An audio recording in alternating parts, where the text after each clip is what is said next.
आगे मनु महाराज की बेटियों का वर्णन बड़े विस्तार पूर्वक आया। मनु महाराज की बड़ी बेटी का नाम आकुति। आकुति का विवाह रुचिक प्रजापति के साथ हुआ। इनके यहाँ पुत्र का धर्म का आश्रय लेकर साक्षात यज्ञ नारायण भगवान प्रकट भये। सबसे छोटी कन्या थी जो मनु महाराज की, उसका नाम था प्रसूति। क्या नाम था? प्रसूति का विवाह दक्ष प्रजापति के साथ हुआ। इनकी 16 कन्याएं हुई, जिनमें 13 कन्याएं तो धर्म की पत्नियां बनी। एक बेटी अग्निदेव को ब्याही गई, एक बेटी पितरों को ब्याही गई, और सबसे छोटी बेटी थी जिसका नाम था सती, वो भोले बाबा को ब्याही गई। लेकिन भैया सबके संतान भई, पर भोले बाबा के नाए भई। तो मैत्रेय मुनि की बात सुनकर विदुर जी चौंके। महाराज जरा विस्तार पूर्वक सुनाइए, भोले बाबा के संतान क्यों नहीं हो पाई? बोले दरअसल सती जी ने बीच में ही प्राण त्याग दिए। अच्छा कैसे? आइए इस चर्चा को सुन के हम वाणी को विराम करेंगे। विस्तार पूर्वक बैठ के सुनिए। भोले बाबा का विवाह सती के साथ। एक बार ब्रह्मा जी ने राजा दक्ष को प्रजापति घोषित कर दिया। प्रजापति, प्रजा का राजा, प्रजापति हो तुम, जाओ। जैसे ही घोषित किया तो सम्मान समारोह रखा। सब देवता, विष्णु भगवान, ब्रह्मा जी, इंद्र आदित्य देवता उस सम्मान समारोह में पधारे। लेकिन नेताजी की आदत होती है वो हमेशा देर से आते हैं ताकि लोग इंतजार करें। तो सब देवता तो आगे आकर बैठ गए, नेताजी यानी प्रजापति दक्ष जी थोड़ा लेट आए। जैसे ही आए तो सबने खड़े होकर सम्मान किया। आइए आइए आइए। लेकिन 3 लोग खड़े नहीं हुए, ब्रह्मा जी, विष्णु जी और शंकर जी। अब ब्रह्मा जी तो पिताजी हैं, विष्णु भगवान परदादा हैं। शंकर जी सोचे हम में और ब्रह्मा जी विष्णु में क्या अंतर, हम क्यों खड़े हो? हमारे वैसे भी ये ससुर जी हैं। सास ससुर का रिश्ता बड़ा खतरनाक होता है, हाँ बहुत खतरनाक। हा। तीनों खड़े नहीं भये। जैसे ही राजा दक्ष ने देखा, वाह सब खड़े हैं, ये 3 बैठे हैं, पर एक तो पिताजी है, एक दादाजी, ये शंकर जी क्यों नहीं खड़े हुए? अच्छा जमाना बड़ा बुरा है, 100 लोग तुम्हें प्रणाम कर लें, एक व्यक्ति प्रणाम ना करे तो उसी पे नजर जाती है, ये कौन है? आखिर ये कौन नहीं हमें प्रणाम कर रहा? सब राम राम करें, एक व्यक्ति ना करे, वही नजर जाएगी। वाह ये क्यों नहीं कर रहा? नजर वहीं जाती है। तो राजा दक्ष की वहीं नजर गई। और जैसे ही राजा दक्ष बैठा तो इनके भाषण सबसे लास्ट में होने थे, पर भागवत में पहले ही दे रहे। आप भागवत पढ़ो आचार्य जी, भागवत में राजा दक्ष प्रजापति पहले ही भाषण दे रहा। भागवत के 4थे स्कंद का 2 अध्याय का 9वां श्लोक पढ़ो। श्रूयताम ब्रह्म रसयो में सहदेवासयग्नयः साधुनाम बुभृतो वृत्तम नाज्ञानानम चमत्सरा। सुनो हे देवताओं, सुनो, सावधान होकर मैं एक ही बात बोलना चाहता हूं। राजा दक्ष बोले, क्या? सभ्य समाज में एक भी असभ्य व्यक्ति आ जाता है तो सभा का रूप बिगड़ जाता है। कहा भैया सब देखने लगे एक तरफ, ये असभ्य कौन है? राजा दक्ष बोला, है यहां वहां क्या देख रहे? ये नंगा शिव नहीं दिख रहा? न बैठने का ज्ञान, न उठने का ज्ञान, सदा भूत प्रेतों के संग रहता है, तो भूत प्रेतों जैसी ही आदत है। तो किसी ने कहा तुम्हें शंकर जी में इतने अवगुण दिखाई पड़ रहे, तो अपनी बेटी का विवाह क्यों करवाया? राजा दक्ष बोला, वाह हम और अपनी बेटी का विवाह? वो तो पिताजी की आज्ञा थी, वरना कहाँ ये मरकट लोचन वाला शिव। मरकट लोचन का अर्थ होता बंदर सी आंख वाला। बोले कहाँ ये मरकट लोचन वाला शिव, और कहाँ हमारी सुकुमारी सती इसके लायक थी? अच्छा हाँ। अब राजा दक्ष तो बक बक बक बक करें, नंदी जी को क्रोध आने लगा। अब शंकर जी समझाएं, शांत हो जाओ, ससुराल की गालियां हैं, किसी को विवाह में मिलती, हमें शादी के बाद भी मिल रही। बड़े प्रेम पूर्वक पाओ। हाँ, विवाह की गाली प्रेम पूर्वक पानी चाहिए। अब तो बड़ा परेशान नंदी जी, अब क्या करें? बाबा भी रोक रहे हैं। बक बक बक करते हुए राजा दक्ष ने अंततोगत्वा श्राप दे दिया, सुनो आज के बाद किसी भी यज्ञ में भोले बाबा का कोई भाग नहीं होगा, कोई स्थान नहीं।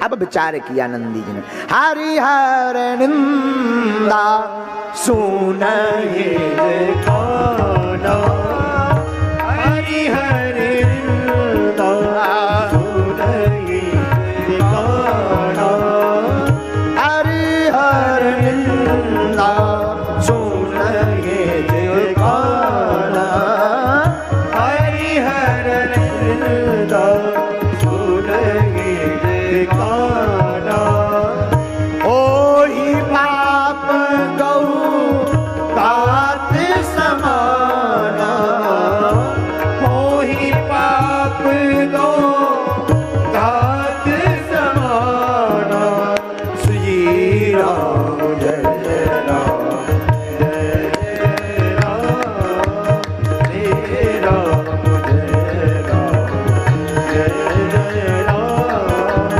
श्री राम जय राम जय जय राम, श्री राम जय राम जय राम। जो अपने माता की, पिता की, भगवान शिव की, भगवान हरि की और गुरु की निंदा करता है, सुनता है, उसे गोहत्या बराबर पाप भोगना पड़ता है। अगर कोई निंदा कर रहा तो या तो चुप हो जाओ या भाग जाओ, निंदा सुनो मत।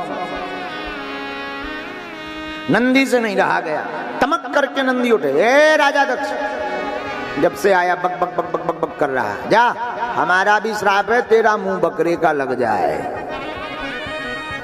हो हमें श्राप दी। तो राजा दक्ष की तरफ से भृगु जी उठे, दाढ़ी पर हाथ फेरते हुए, ये नंदी ये ससुर दामाद का मामला था, तू क्यों बीच में बोला, जा हम भी श्राप देते हैं, शंकर जी के जितने गढ़ हैं सबके सब पाखंडी हो जाएं।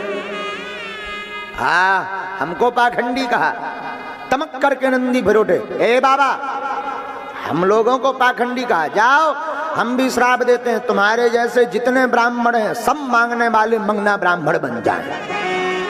हाँ हम ब्राह्मणों को तो यही श्राप लग गई है मांगने की, नंदी जी की ही श्राप लगी है हम ब्राह्मणों को, आज भी मांगते घूम रहे हैं। हाँ आज भी मांग रहे हैं।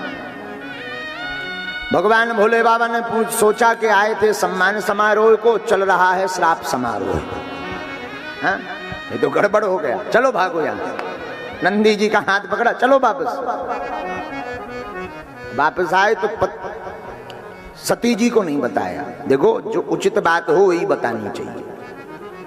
कई बार माताएं अर्थ का अनर्थ कर देती, हर बात को स्त्री को मत बताओ, अर्थ का अनर्थ कर देती। हाँ एक बार हमारे चंगीलाल की पत्नी, जिसका नाम था मुन्नी बाई, चंगीलाल की लोगाई मुन्नी बाई, तो पत्नी रोज ताना देवे कि तुम कोई ना कोई बात हमसे छिपाते हो, बताओ क्या बात है। बोले मैं ठीक है कोई बात, अरे नहीं नहीं बताओ बताओ बताओ, अरे नहीं नहीं हो गए, अरे बताओ। बोले हम तुमको बताएंगे, तुम किसी को बता दो कि हम कसम खाते कुछ नहीं बताएंगे।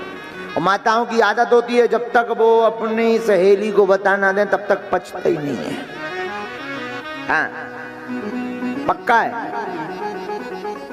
तो एक दिन चंगीलाल ने ट्राई करने के लिए विचार किया, तो पत्नी ने पूछा आज क्यों मुंह लटकाए। बोले दरअसल आज जब हम नित्य क्रिया करने गए, निवृत्त होने, फ्रेश होने, तब उस वक्त एक कौवा का पंख निकला।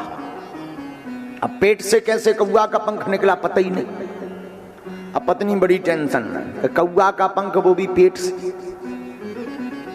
इतनी चिंता में आ गई कि वापस आई तो रोटी बनावे, लेकिन बार बार सोचे हे भगवान कौवा को पंख पेट में, कहूं कौवा तो नहीं भीतर ही भीतर, आप बताओ। तो इतने में पड़ोसन आ गई मित्र, अरे बहन तू मुंह लटकाए क्यों बैठी। अरे कछु ना पूछ, अरे बता बता बता। अरे मैं ना बताऊंगी, कसम खाई मैंने। अरे बता, मैं काऊ को नहीं बताऊंगी, मैं खुद सौगंध खाती हूँ, तू मुंह क्यों लटकाए। ये मुंह लटकाए तेरा देखा नहीं जा रहा। तुम देख किसी को बताना नहीं, तुझे मेरी सौगंध है। नहीं मैं नहीं बताऊंगा। दरअसल ये है ना पप्पू के पापा चंगीलाल, आज इनके पेट से कौवा का पंख निकला। पड़ोसन ने बताया अपनी पड़ोसन को, लेकिन इसने तो कौवा का पंख बताया था, इसने सीधा कौवा ही कह दिया।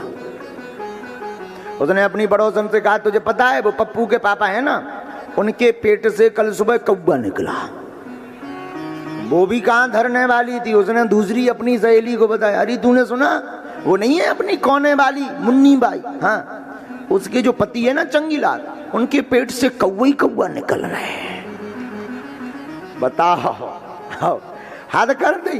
पूरे गांव में हल्ला होगा कि इनके पेट से कौवा ही। अब तो जी जैसे ही नित्य क्रिया के लाने लोटा उठाए, गांव वाले आदमी देखें कि अब कौवा तो नहीं कर रहा है। और एक दिन गजब होगा, वो लोटा लेके जैसे ही वापस आओ, एक कौवा, अरे जो अकड़ो जो अकड़ो। एक ने तो हद कर दी, बोले गीलो भी है, गीलो भी है।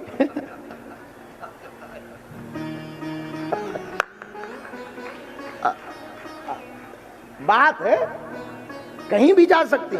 दूसरा बोला है देख पंखा आवे भी एकदम चमचमा रहे, गीले जैसे अवई अवई करो हो।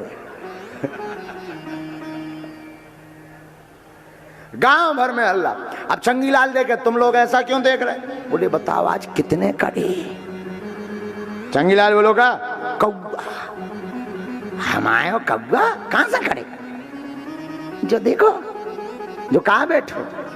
अरे भैया कौवा है वो तो घूमते रहते। अरे यार भाई छुपाओ मत, कोई बीमारी है पेट में, कौवा तो नहीं फरन लगे। जब चंगीलाल को पूरी बात समझ में आई कि ये हमारी श्रीमती जी का कमाल है, तब उन्होंने तुरंत कर्म ठोका। इसीलिए नहीं हम बता रहे थे, बात की बात कब बढ़ जाए कोई ठिकाना नहीं है। उसी प्रकार भोले बाबा ने आज विचार किया है कि हम सती को ये रहस्य नहीं बताएंगे। बताया नहीं, क्यों?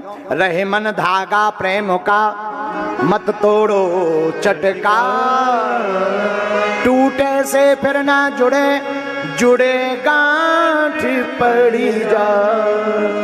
प्रेम का धागा मत तोड़ो, इसलिए बाबा मौन है। लेकिन एक दिन दक्ष ने यज्ञ रखी, सब देवताओं को बुलाया, भोले बाबा को नहीं बुलाया। देवता भी बड़े गजब के।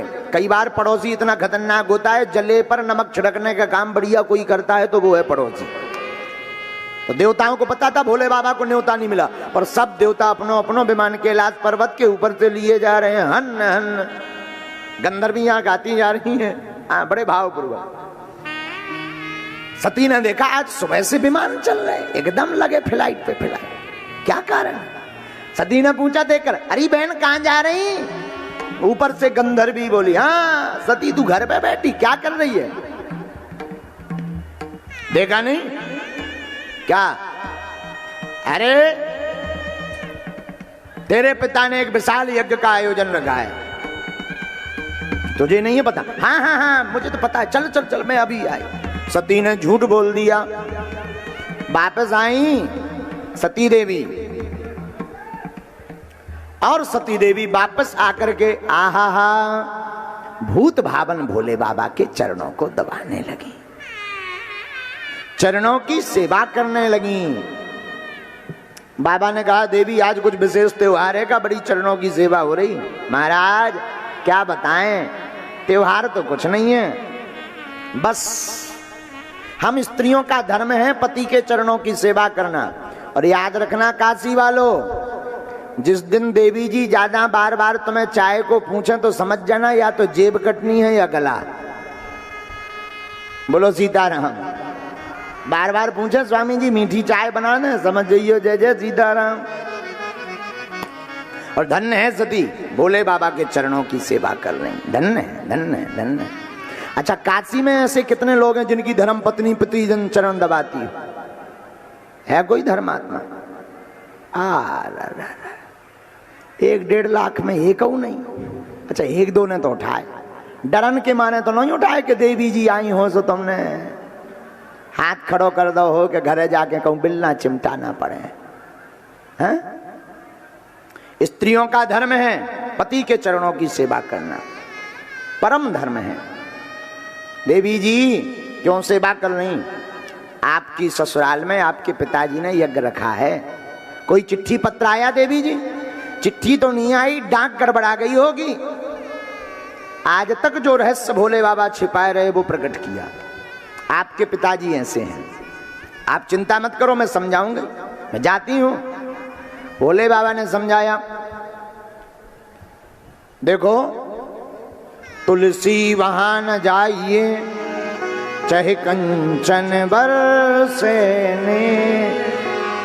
कहा आवत ही हर से नहीं, नैनन नहीं सने।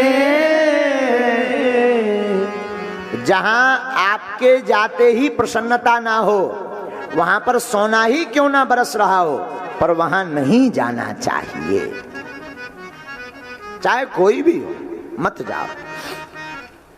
अच्छा, कथा में भी, कथा में जा सकते, पर पार्वती सती को क्यों नहीं जाने दिया?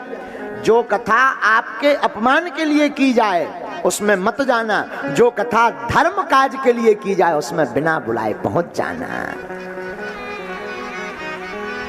ये शिव जी के अपमान के लिए थी, इसलिए भोले बाबा नहीं गए।